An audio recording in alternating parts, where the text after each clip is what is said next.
Hola, ¿cómo están ustedes? Tengan muy buenas tardes, gracias por acompañarnos en otra edición del 30 Te Ayuda, un día especial, acercándonos ya a un fin de semana largo y con una visita muy particular. Muchas personas saben de él, es uno de nuestros representantes de la región del Maule.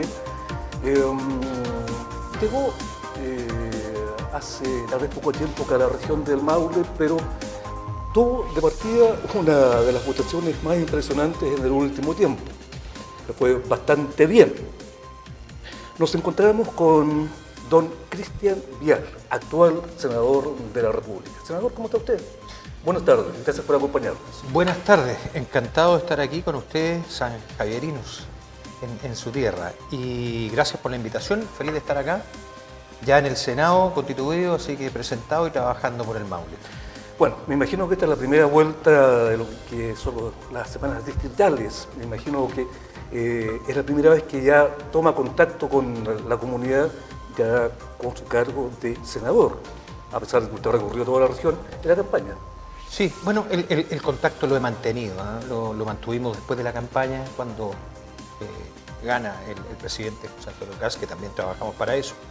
Nosotros seguimos trabajando porque estábamos con el tema de seguridad, haciendo con un liderazgo importante dentro de eso, escudo fronterizo, pero siempre sin perder el contacto con la región, siempre estando acá.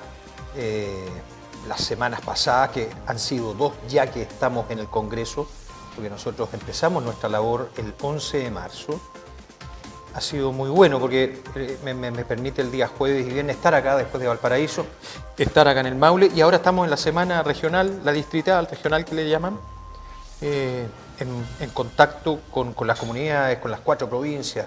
Estuvimos en Cauquenes la semana pasada, Linares, Curicó, Talca, y ahora vamos para Colbún. Terminando aquí, vamos a Colbún y seguimos nuestro recorrido. Tenemos que estar en todas partes. Día bastante movido. Sí. Tal vez mucho terreno para una sola persona, la verdad. Sí, pero nos hace muy feliz esto, porque yo creo que hay que aprovechar el tiempo que tenemos para poder acercarnos a la región y a las comunidades, porque ellos levantan sus sensibilidades, sus necesidades, y uno cataliza todo eso y uno las puede llevar, las transforma en iniciativas, en debate, en argumentos, en el Congreso, en el Senado.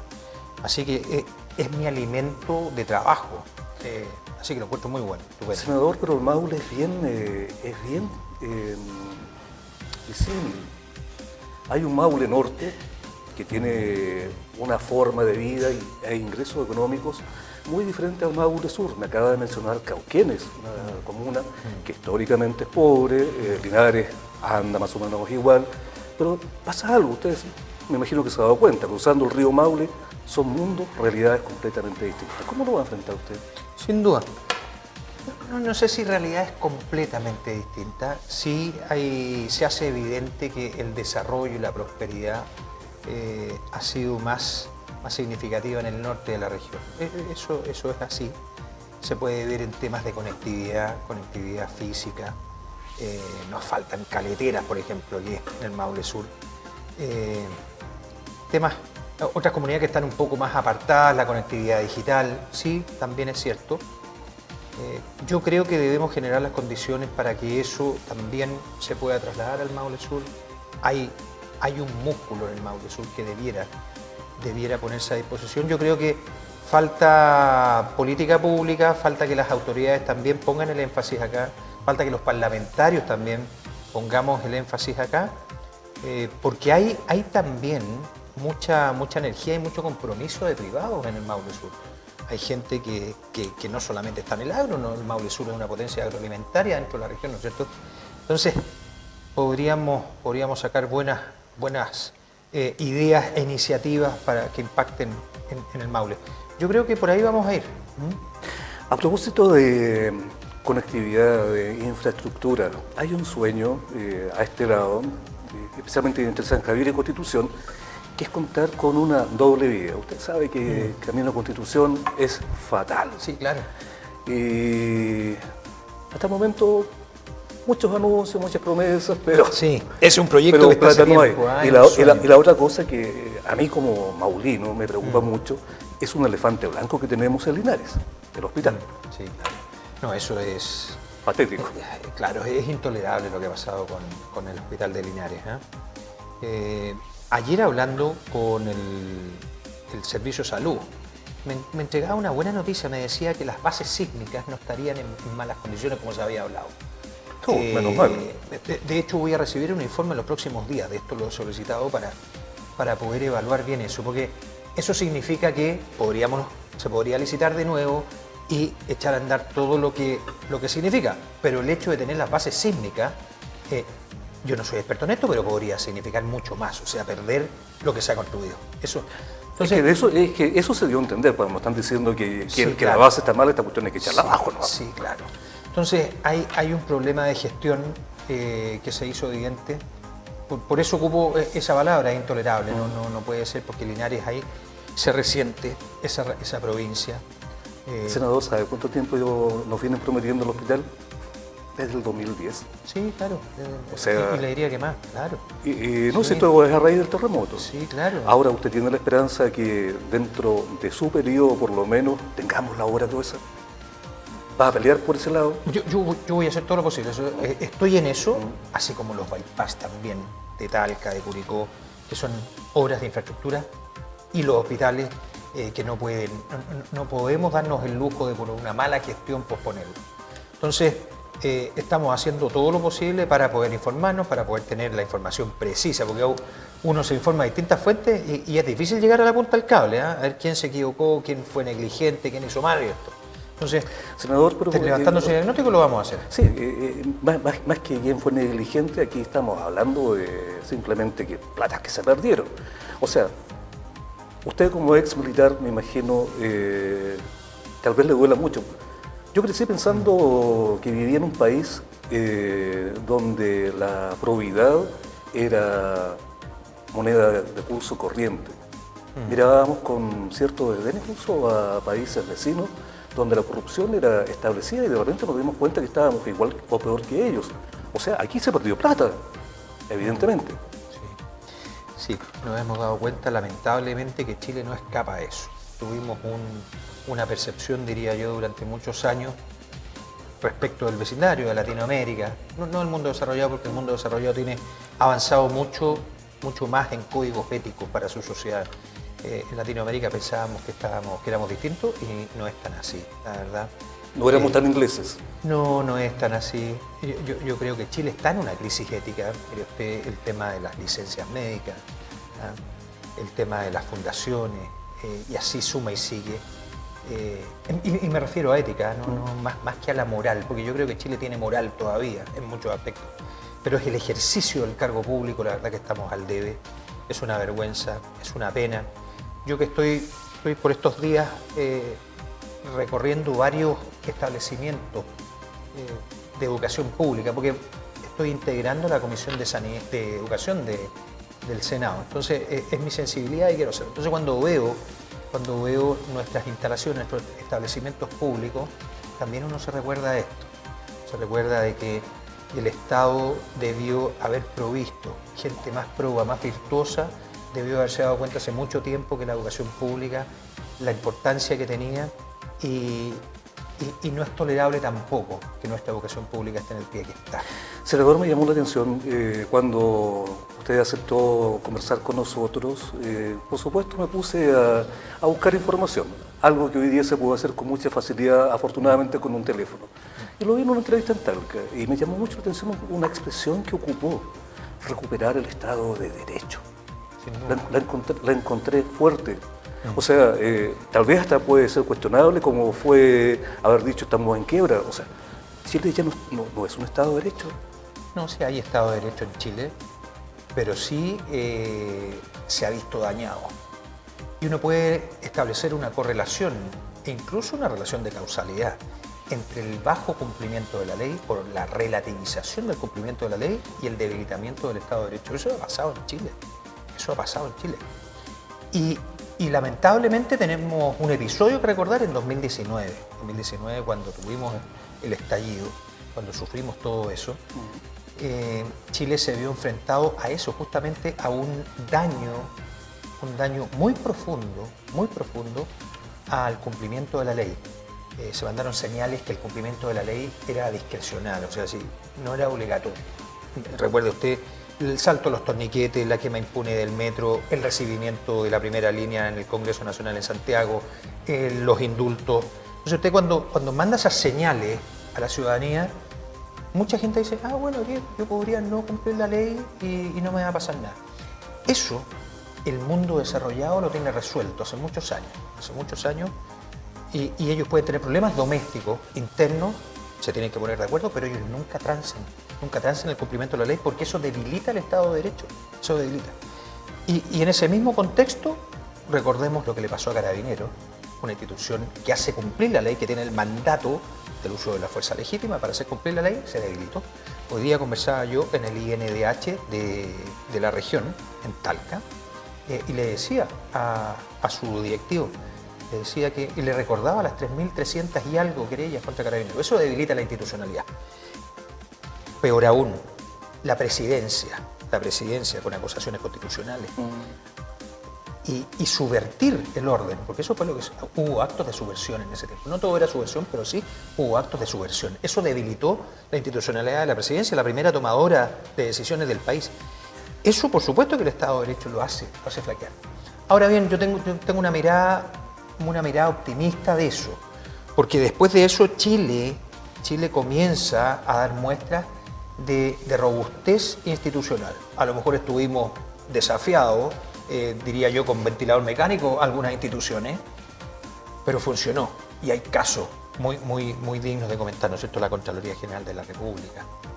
Se ha transformado prácticamente en una especie de superhéroe la Contraloría en este momento. Sí. Oye, senador, a propósito de señales, ya que usted lo mencionaba, tal vez podría ser, se lo pregunto, no lo aseguro, que se ha enviado señales erróneas a la gente joven.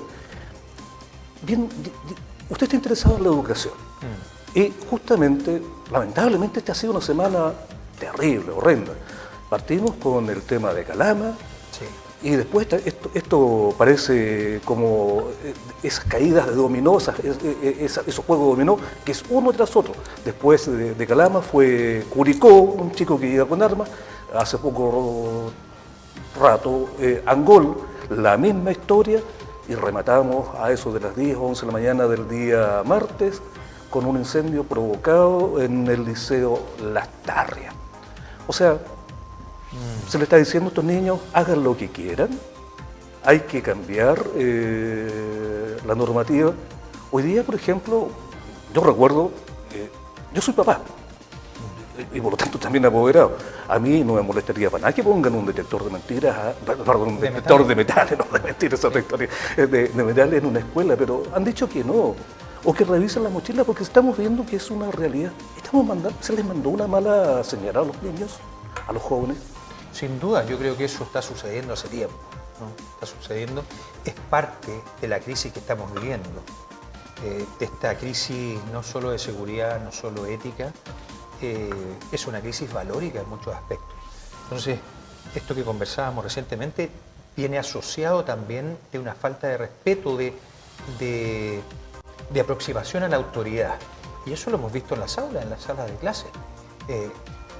Es un problema en general de Occidente, es un problema de Occidente con una mirada muy progresista a lo mejor, otro diría woke, una mirada, claro, donde deja un poco... ¿Dejar hacer y dejar pasar?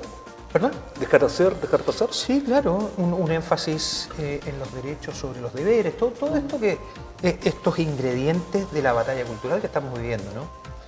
Y eso daña y se hace evidente en una sala de clase, eso es lo que estamos viviendo. Entonces, ahora también hay otro ingrediente y que coincidirán conmigo nuestros televidentes, el tema de haber relativizado también la autoridad dentro de la familia, el núcleo familiar se debilitó. Entonces la tuición, la educación, la instrucción en eso tan importante también está debilitada. Entonces tenemos todas estas formas de exteriorización, estos fenómenos son parte de eso. Y por eso hemos dicho, lo dijimos en campaña, nuestro esfuerzo es recobrar el espíritu, recobrar lo fundamental, lo valórico, porque eso es lo que trasciende y lo que proyecta a los países. Si no, si no se transforma en un caos, en la anomia que vivimos, volviendo al tema del cumplimiento de la ley. Y que lamentablemente la anomia se transformó en regla. Claro. En el último tiempo. Oiga, senador, usted cuando fue electo revisaba la prensa y varias veces salió ahí la posibilidad que lo estaban tentando para ser ministro, o sea, recién electo, y decía, pero ¿cómo es posible? Que lo estaban tentando con el Ministerio de Seguridad, si no me engaña la memoria, ¿no? Sí, lo que pasa es que yo... Pero usted anduvo hace poco tiempo y de repente uno dice, bueno, pero ¿qué tiene que hacer un senador del Maule, de Arica? Porque usted está metido ahí justamente. La famosa, ¿cómo se dice? No es trinchera, es... la franja, la zanja. La zanja, esos. Sí. Usted también tiene bastante relación con eso y además usted es estratega.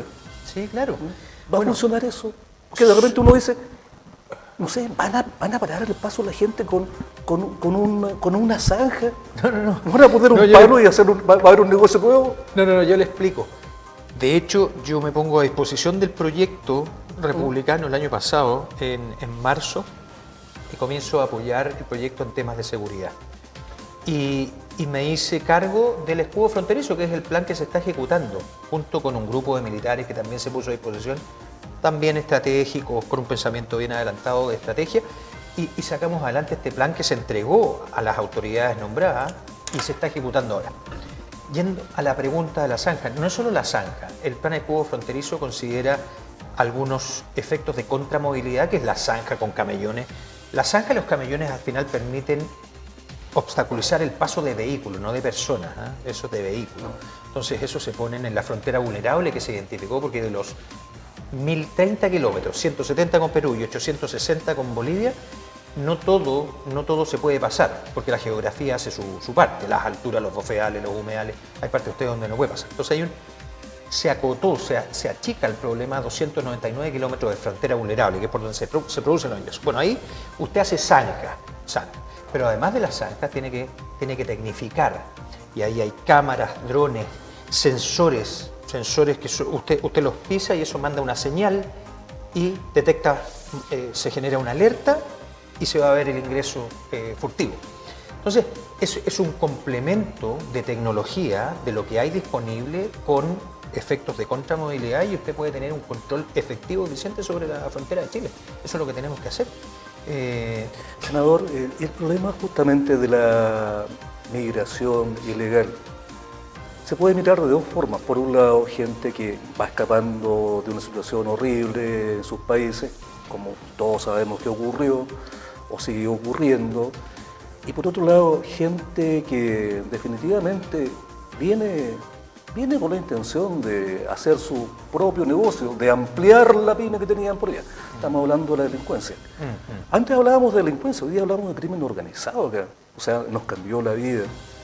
¿Este escudo cree usted que va a parar por lo menos un poco esto? ¿O hay que hacer un cambio más profundo para enfrentar esta situación que ya se convirtió en una realidad que la vemos en la tele de Santiago, pero lamentablemente cada día está más cerca de nosotros? Sin duda.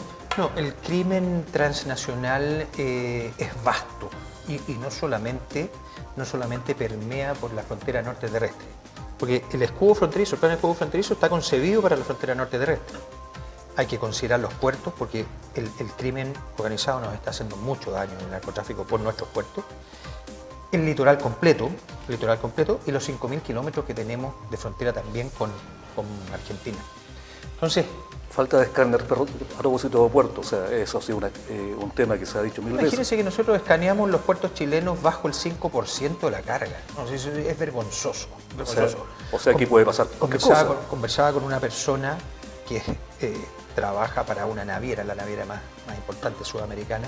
Me decía que en Ecuador escanean el 100% de la carga, nosotros el 3-4%. Entonces, estamos en niveles realmente de vulnerabilidad muy alarmantes. Entonces, sí, esto nos está atacando, pero tenemos que nosotros generar las condiciones para poder defendernos, y no solamente para poder defender nuestra frontera, sino que ya lo tenemos adentro. Nosotros tenemos el cáncer adentro.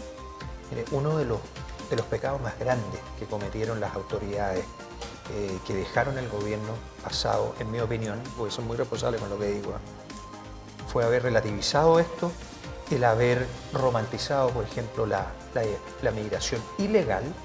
La legal nadie tiene problema, ¿no? Porque a veces se confunde. La persona que viene a aportar, que viene con su familia, que trae sus recursos y quiere ponerse a disposición de la sociedad chilena, no tenemos ningún problema, y nosotros los chilenos somos bien cariñosos con eso. No hay problema. Aquí son los ilegales, porque dentro de los ilegales viene crimen, vienen criminales. Entonces, lo que se hizo en esa oportunidad es debilitar el Estado de Derecho que hablábamos recientemente, se puso de rodillas al Estado chileno y se permitió que todos estos males, estos fenómenos que ya los teníamos en el territorio, en el país, se fortalecieran.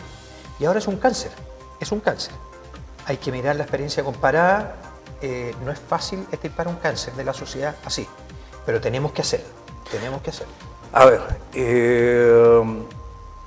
un país que se ha transformado en una suerte de emblema justamente contra la lucha del crimen organizado es El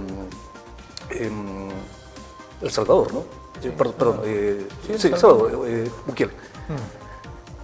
De repente a lo mejor nos vamos pensando en que ya, queremos un nuevo Bukele, queremos cárcel al estilo Bukele. ¿Va por ahí la cosa? No, nosotros, a ver, de hecho hemos recogido experiencias de todas partes. Hay que tomar medidas y experiencias como el modelo Bukele que se puedan adaptar, pero no es lo mismo.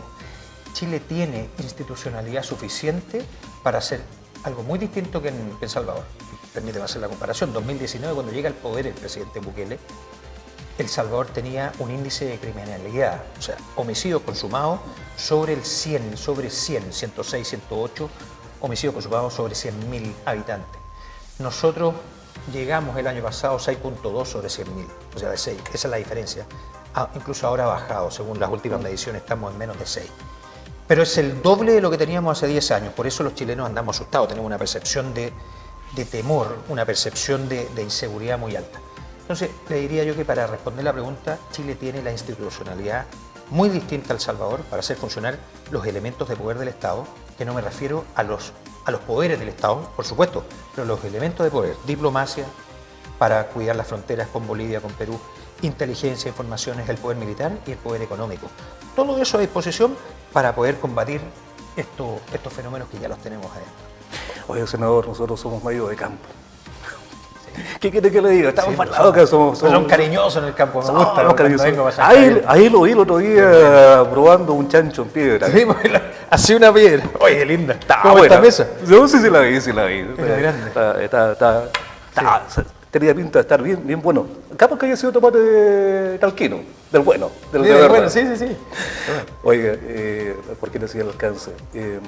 Estamos viviendo un tema, y lo último que le pregunto, porque ya tiene que partir para Colbún. Aquí tenemos problemas climáticos, tenemos problemas de agua, o sea, ya se ha esperado demasiado por poner una solución, por meter lucas a infraestructura para poder asegurar el riego.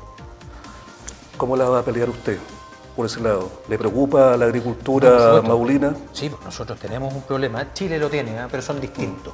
O sea, el problema de riego que tiene en Atacama es distinto, no. Nosotros tenemos agua, y tenemos que gestionarla de la mejor forma.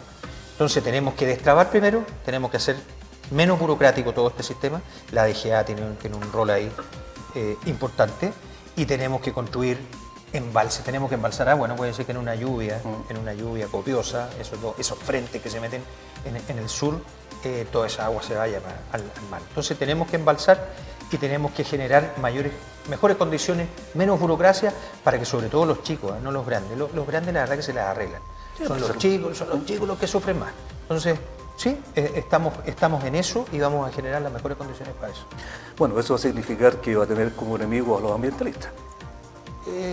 Sí, los vamos a poner de nuestra parte. Porque nos gusta andar en auto, pero no nos gusta la contaminación. Sí, es nuestra realidad. Ahora cambió, estamos en tiempo de sensatez, estamos en tiempo de no mirar las cosas dicotómicamente. Nos han tratado de poner eso, sostenibilidad versus desarrollo. No, las dos cosas pueden ser. Usted puede desarrollar, prosperar el país y también hacerle cuidar el medio ambiente. Por supuesto, eso puede ser. Estamos en tiempos dicotómicos, ¿no? El profesor contra el alumno, el empleador contra el empleado. No, estas cosas aquí hay que ponerlas en el centro, con sensatez, política pública y que impacte en nuestros maulinos. ¿Sueña con volver a vivir en un Chile de centro como fue históricamente? Sí, claro. No, diría yo no polarizado. Por eso No digo, polarizado. históricamente. Cuando Ahora fíjese que sí, ahora lamentablemente la polarización es necesaria, porque la polarización per se tiene una carga que no es muy positiva. Pero cuando las cosas no funcionan bien, uno tiene que irse a los extremos para hacer valer los argumentos y poner las posiciones y los intereses de los chilenos. Si usted se queda en el centro, al final se transforma en un blando, en un pusilánime, y tenemos que estar en este minuto. Ojalá que podamos volver al centro, ser muy eclécticos por el bien de Chile. Pero tenemos que resolver, tenemos que ponernos de acuerdo, ¿no? ese es el problema ahora. Sin duda. Senador, me encantaría seguir conversando Encantado. con usted, pero aquí me están mirando muy feo No, desde su equipo. feliz de estar acá. Saludos Así a que todos. Nos vamos a Colbuna, vamos a por saludar a eso Colbuna ahora. le agradezco la Tenemos gentileza reuniones allá. de habernos regalado un minuto de su tiempo. Bueno, y Encantado. Canal 30 y por está favor, a su disposición. Muchas gracias, un saludo a San Javier. Comentaba, porque estuvimos una hora ahí en el Liceo Técnico Manuel Montt. Con un gusto, porque me reuní con muchos docentes, con su director, tuve con el alcalde también. El compromiso, el cariño que se vive en San Javier, que es muy típico, es muy típico del Maule Sur. Se lo comentaba a mi equipo. Es gente de esa cuando uno dice en el norte, oye, es que los sureños son cariñosos. Aquí en San Javier se vive. Gente amable, gente honesta, gente que trabaja. No, yo me voy cargado de baterías aquí cuando vengo al Maule Sur, así que feliz. Un abrazo para todos. Lo esperamos pronto por acá nuevamente. Encantado. Nosotros vamos a un breve alto, ya retornamos con más el 30 te ayuda.